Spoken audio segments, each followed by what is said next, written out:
Hello and welcome to FPL Mate, your best mate for fantasy Premier League content for the 2021-22 season. My name is Dan and today we are doing a Game Week 16 team selection video. Some of you guys already know, but I've not had the greatest Game Week 16. We'll have a look at my scores in a minute. So this week is all about trying to fix things going forward for me. Trying to start fresh, start anew, go from here. Let's see what we can do. So yeah, I'm going to try and be as positive as possible. I'm not going to be getting upset or anything in this video. It's absolutely fine. So guys, if you do enjoy the positivity vibes, the positive vibes only, please do leave a like on the video. Massively appreciate it. And of course, do subscribe as well if you are new around here.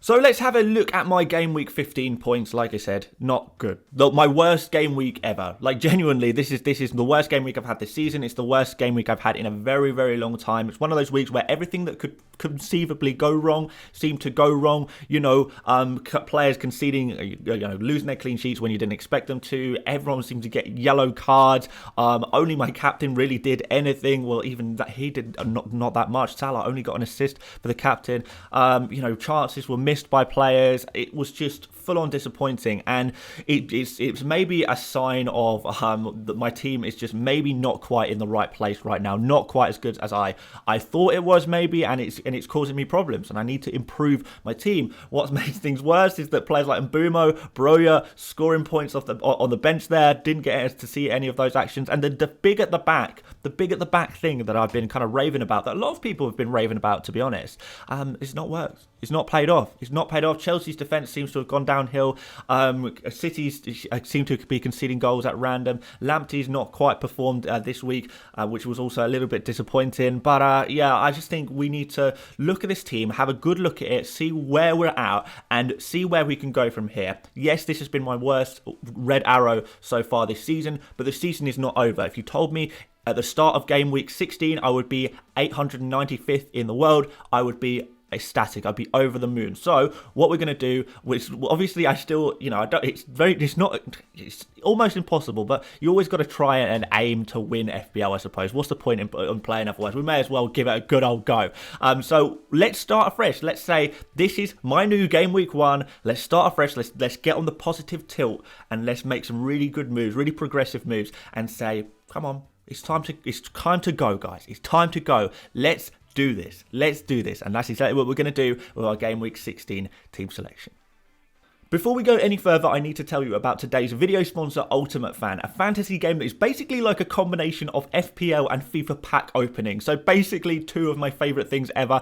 Let me show you how it works. So once you've downloaded the app, you start off by opening packs to start collecting Premier League players. Once you've packed your cards, you can start arranging them into a team that you think will do well. There's 2 slots for defenders, 2 midfielders, 1 forward and 1 any slot. There's also a team slot to fill too. You can see my team in the making on screen now. Your players then earn points based on things like goals, assists and clean sheets. Scoring starts fresh with a new competition each game week, and the more points you score in a game week, the higher you go up in the weekly leaderboards, and the higher up in the leaderboards you go, the bigger cash prize you will win, and this prize pool is £5,000. And let me tell you guys, because this game is fairly new, it's actually not that hard to win cash with a pretty average team. Me and my mates have been playing this for a while, and multiple of us have won already. One of my friends even won like £200 one week, no joke whatsoever. Now, everything I've said so far is all completely free, but if you do fancy getting the premium version of the game, it costs between $2.99 and $4.99 and gives you an extra pack to open containing rare players every week. Well worthwhile if you do want to get that edge.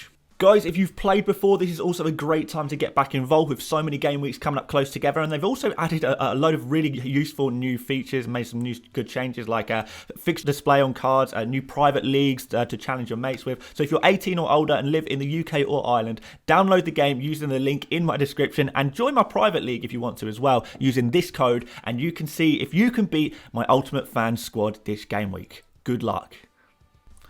So guys, here we go. 2 free transfers, 1.8 million in the bank. I have got the facilities here to make a difference to my team, and that's exactly what I'm going to do. So let's line up the players first, and then we'll talk about some changes that we're going to make. So start off in goal, Ramsdale, kind of been conceding a few goals. Arsenal a little bit disappointing recently, to be honest. I'm sure you guys will agree. But Arsenal just changed their form so quickly. You can never really keep up with it. Southampton at home is a decent fixture. So let's see if we can keep a clean sheet here. But who knows with Arsenal at the moment, to be honest? Who knows? But goalkeeper transfers, never a priority.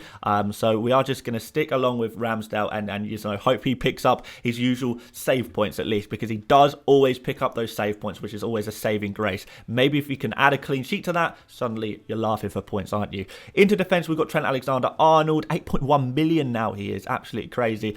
He's had, to be fair, among all the defenders, the premium defenders that have been letting us down recently, Trent has been very consistent. He has been very consistent all season this year. And, you know, we are still very happy with the results that he's producing. Not just in terms of clean sheets, not just in terms of, you know, goals and assists. He is getting a lot of assists, creating a lot. But because he's creating a lot, he is also getting a nice amount of bonus points as well all season. So Trent, absolute legend. Really absolute legend in terms of FPL. One of the, well, aside from Salah, the most essential player in FPL to own, I would say. And yeah, he's doing fantastically. So no complaints there. Aston Villa at home, I think that's an okay fixture for a clean sheet potentially for Liverpool there. So let's see how that goes. And we've also got some really nice fixtures coming up for Liverpool as well.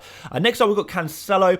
Wolves at home, a really nice game for a clean sheet. So although we have kind of been saying the last couple of game weeks, Man City, we probably hope that they will keep a clean sheet in the last couple of games. It hasn't happened, but this time, Wolves at home, surely that, I mean, this is the worst defence they've played in a good few weeks. This is set up for a clean sheet, right? You would say. So, you know, although, you know, we're not expecting clean sheets from every single one of our defenders every week anymore. We can't really expect that anymore.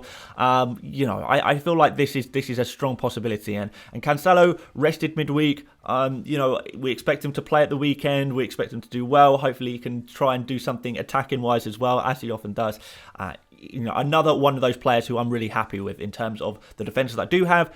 Trent, Cancelo, really happy with these. Now, the players I'm not so happy with are the Chelsea boys. Let's start you off with Reece James, who I am going to start this game week.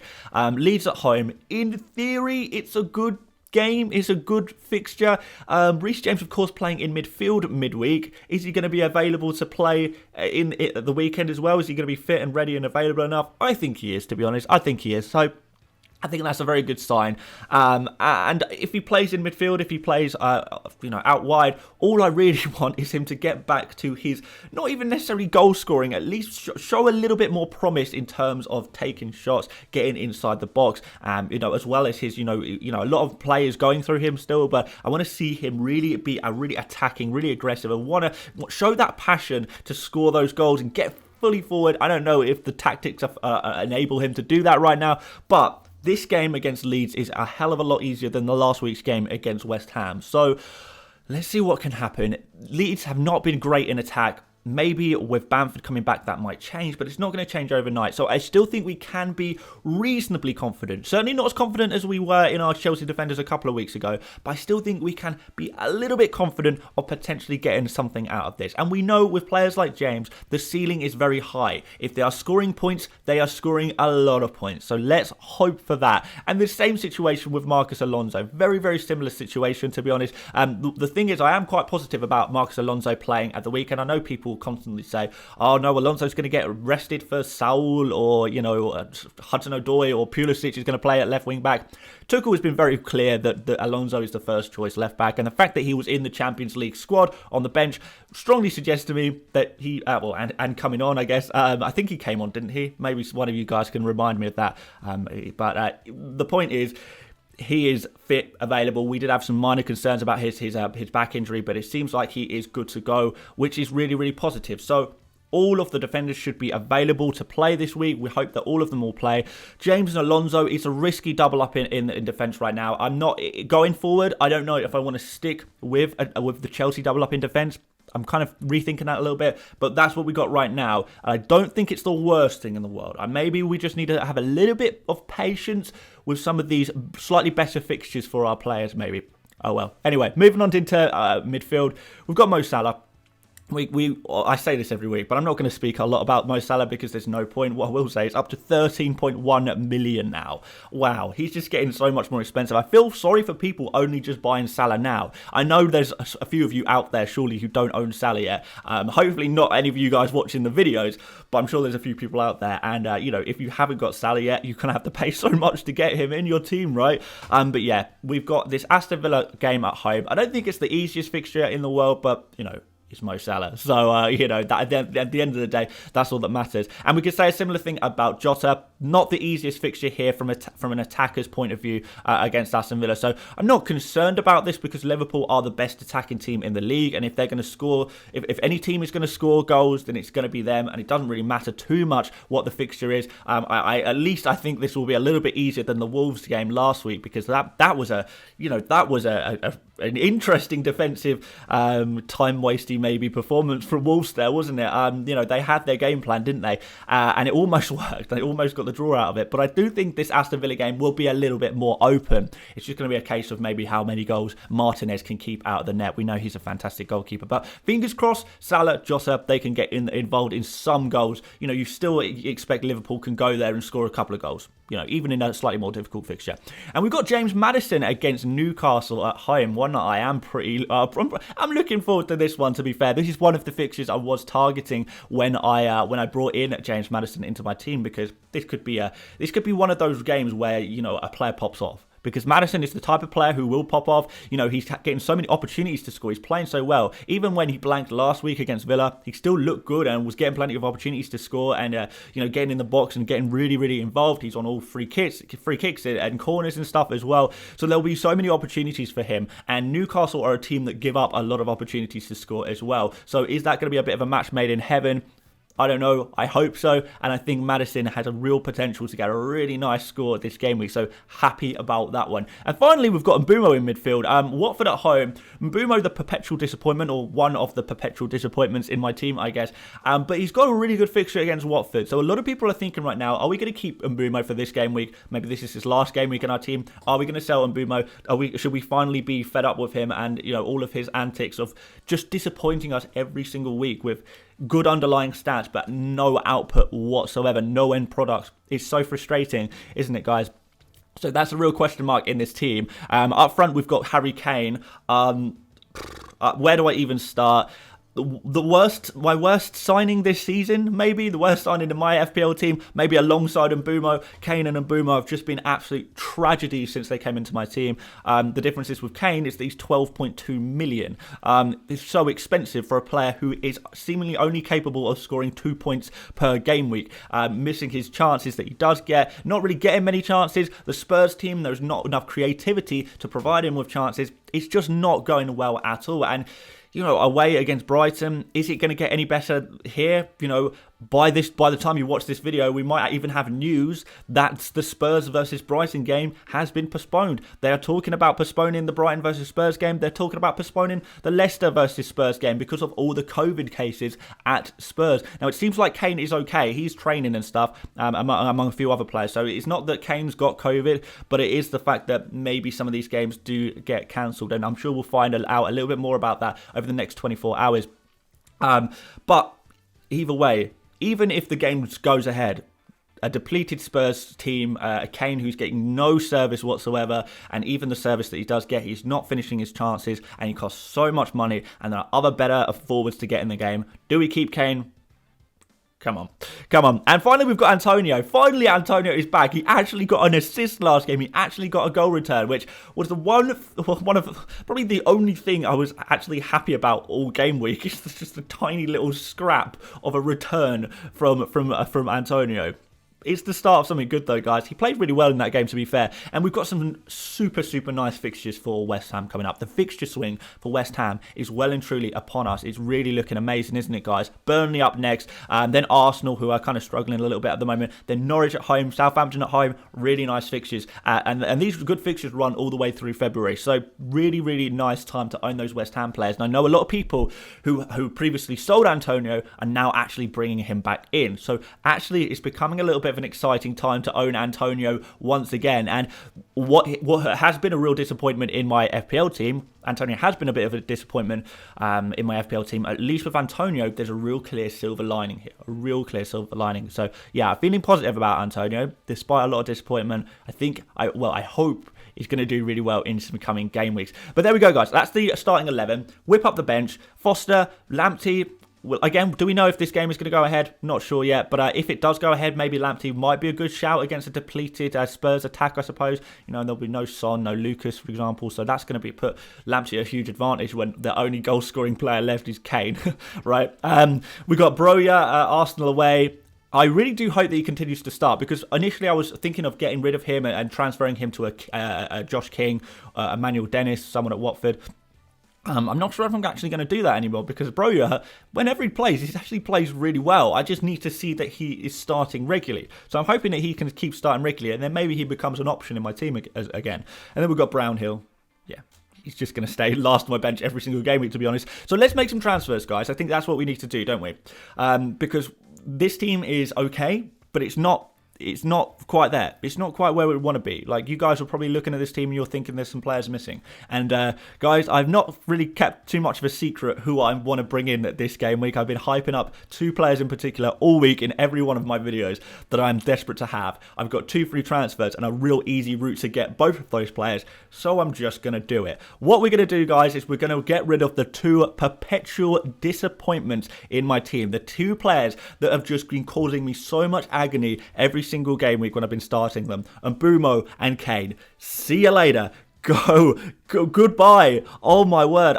You know, it's a relief to get rid of these players, and we're going to be bringing in Ronaldo and Bowen, 2 players I'm super hyped up about right now. So we're replacing 2 players that have been really disappointing me and really causing me a lot of frustration, and in many ways holding my FPL team back by taking up places and only scoring 2 points each and every game week. We're getting rid of players who are really underperforming, and we're bringing in one player who is in magical form, doing really well and looking like a really good player who's about to embark on an insane run of easy fixtures in Bowen. You know, he's going to be playing as the furthest man forward, taking the most goal scoring opportunities, hopefully scoring the most goals as well from a midfield position. Super cheap. So much to like about Bowen there. And we've got Ronaldo as well. Manchester United, another huge fixture swing going Manchester United's way. This is really nice indeed. So lots of people are very excited about Ronaldo as well, becoming a captain option in a lot of these game weeks as well. Could even consider captaining him this game week, but we're not going to do that. We are going to captain Salah, but we will at least give the vice captain to Ronaldo here. And there we go, guys. I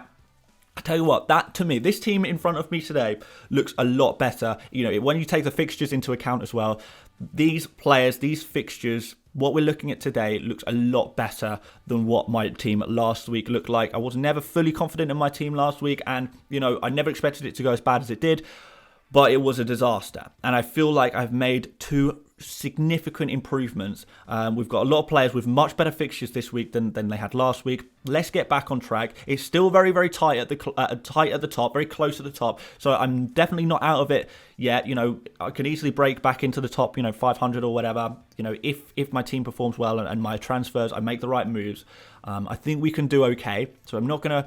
I'm not going to be too down. I think there's a lot of cause for positivity here as long as we keep making the correct transfer moves and gradually shift our team towards the new template, the new meta. And I think this is a really good start. Bringing in Ronaldo and Bowen. I think these are going to be pure template players in the coming game weeks, and we are going in on them immediately at the start of their big run, of hopefully of some really good form. So there we go, guys. That's the team.